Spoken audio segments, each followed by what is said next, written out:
Blómkál eftir Sigrúnu Eldjárn. Vorið er komið. Kuggur röltir eftir gangstéttinni. Mosi er með honum og þeir eru báðir kátir og glaðir. Brátt koma þeir að garði Málfríðar og mömmu hennar. Þegar þeir líta yfir girðinguna sjá þeir 2 stórar og skrautlegar blöðrur. Nei, hvaða vitleysa. Kuggur skellir upp úr. Þetta eru ekki blöðrur. Þetta eru rassarnir á Málfríði og mömmu hennar. Halló, kallar Kuggur. Hvað eru þið eiginlega að gera þarna ofan í moldinni? Nú, við erum að stunda ræktunarstörf í sveita okkar andlits, svarar mamma Málfríðar. Við erum að sá. Nú, hverju eru þið að sá? Spyr Kuggur forvitin. Öllum mögulegu, svarar Málfríður glöð í bragði. Til dæmis blómkáli, gulrótum, rófum, blýöntum, hvítkáli og hreðkum. Skýtur mamma Málfríðar inn í. Svo setjum við auðvitað niður þá göfugu matjurt kartöfluna. Þetta hljómar vel, segir Kuggur, en þýðir annars nokkuð að setja niður blýanta? Það er aldrei að vita, svarar Málfríður. Hver veit nema þeir skjóti rótum og uppvaxi forkunnafögur blýantatré. Má ég hjálpa til, spyr Kuggur. Já, það væri fínt, svarar Málfríður. Við erum að vísu búnir að setja niður fræin, en þú gætir vökvað. Garðslangan er þarna, skrúaðu bara frá og sprautaðu á moldina. Það skal ég svo sannarlega gera, segir Kuggur glaður. Honum finnst óskaplega gaman að sprauta vatni. Vatnið streymir úr slöngunni og fljótlega er Kuggur búinn að vökva allt vel og vandlega. Æ, hvað það er leiðinlegt. Hann langar að vökva meira. Þá sér hann rassinn á mömmu Málfríðar. Hann stenst ekki freistinguna og sprautar á hana. Mamma Málfríðar rekur upp ægilegt garg, en Málfríður hlær. Þetta var sniðugt hjá þér, Kuggur, segir hún. En varla hefur hún sleppt orðinu þegar Kuggur sprautar líka á hana. Þá hættir Málfríður að hlæja. Heyrðu mig nú, rindillinn þinn, skrúaðu strax fyrir vatnið. Þetta voru nú bara hressandi smáskvettur, segir Kuggur hlæjandi leið og hann skrúar fyrir. Sólin skín og rassarnir og mæðgunum þorna fljótt. Þau leggjast í grænt grasið og hvíla sig eftir garðvinnuna. Eftir smá stund rís Málfríður á fætur og lítur á matjurtabeðin. Heyrðu mig nú, hvernig stendur á þessu, hrópar hún. Það er ekki neitt farið að koma upp ennþá. Mamma Málfríðar sprettur upp. Hvernig má þetta vera? Stúlka, hrópar hún upp yfir sig. Ekkert farið að koma enn. Við sem ætluðum að hafa blómkálsúpu í kvöldmatinn. Eru þið alveg klikkaðar, segir Kuggur. Það líða margar vikur áður en við getum tekið grænmetið upp. Það eru bara 10 mínútur síðan þið sáðu fræjunum. Hann er steinhissa á vitleysinu í Málfríði og mömmunar. Við megum ekkert vera að því að bíða, segir Málfríður. Nú skrepp ég aðeins inn og athuga hvað hægt er að gera. Bíðið bara róleg og skiptist þið á þjóðlegum fróðuleik á meðan. Mosi, komdu með mér inn. Ég þarfnast krafta þinna. Að þeim orðum töluðum hverfa Málfríður og Mosi inn í húsið. Mamma Málfríðar lítur ánægð á Kugg. Hún Málfríður mín bjargar þessu. Hún er svo afskaplega efnilegt barn, hún dóttir mín. Þó ég segi sjálf frá. Barn, segir Kuggur. En hún er eldgömul. Já, að vísu, svarar mamma Málfríðar. En hún er samt barnið mitt. Sem sagt, eldgamalt barn. En nú heyrast skrítin hljóð innan úr húsinu. Bæði hamarshögg og gusugangur.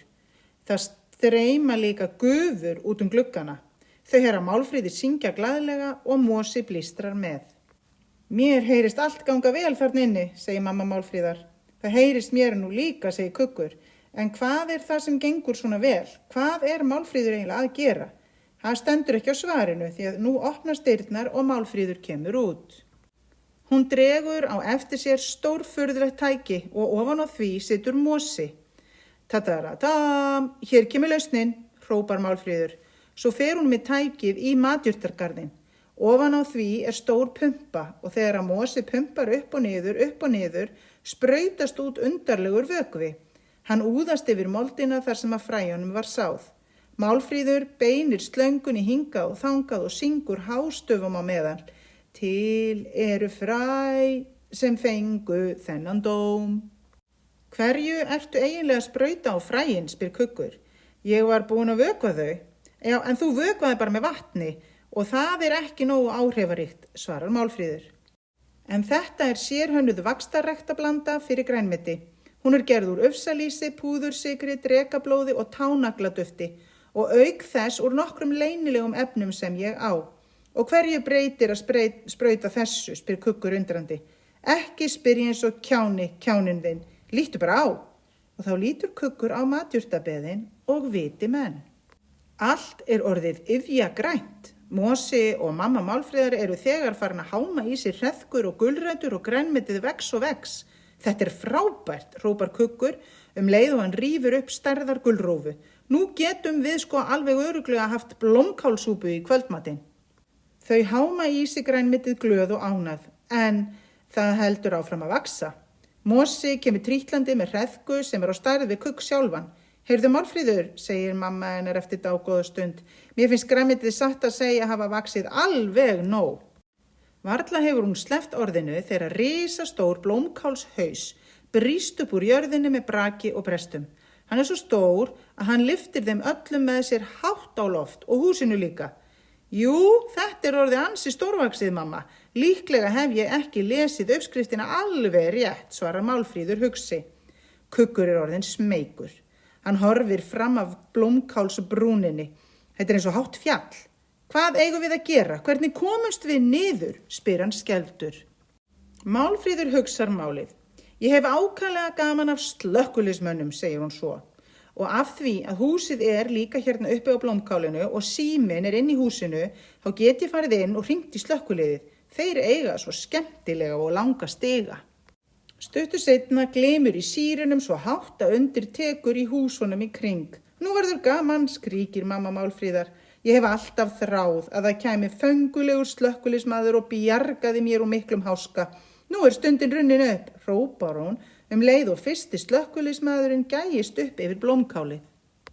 Ó minn ástkæri, ylhýri seggur, segir hún og þrífur slökkviliðsmanninn í fangið. Svo ber hún hann niður stigann. Kuggur klifrar niður á eftir þeim en Málfríður stekkur fram af. Pilsið hennar þenst út eins og fallhlíf og hún svífur tignalega til jarðar. Hún lendir á útstrektum dúk sem nokkrir slökkviliðsmenn halda á milli sín. Þar hoppar hún upp og niður og ætlar aldrei að hætta. Hún skellilær. Þetta gaman, mér kýtlaði svo óskaplega í magan. Mosi rennir sér niður af blómkálshausnum og tekur allt húsið með sér í leiðinni. Sá hefur aldeilis krafta í köglum. Málfríður loks hætt að hoppa á dúknum og slökkviliðsmennirnir liggja örþreyttir í grasinu innan risavaxnar gulrætur. En mamma Málfríðar heldur enn á slökkviliðsmanninum sínum. Afsakið, ungfrú, þú vildir kannski vera svo væn að láta mig niður, stamar hann vandræðalega. Nei, ég tími því ekki, tístir í mömmu Málfríðar. Ekki fyrir en við höfum fengið okkur mergjaða blómkálsúpu. Það verður nóg handa öllum. Jáhá, meira en nóg, bætir Kuggur við og skelli hlær.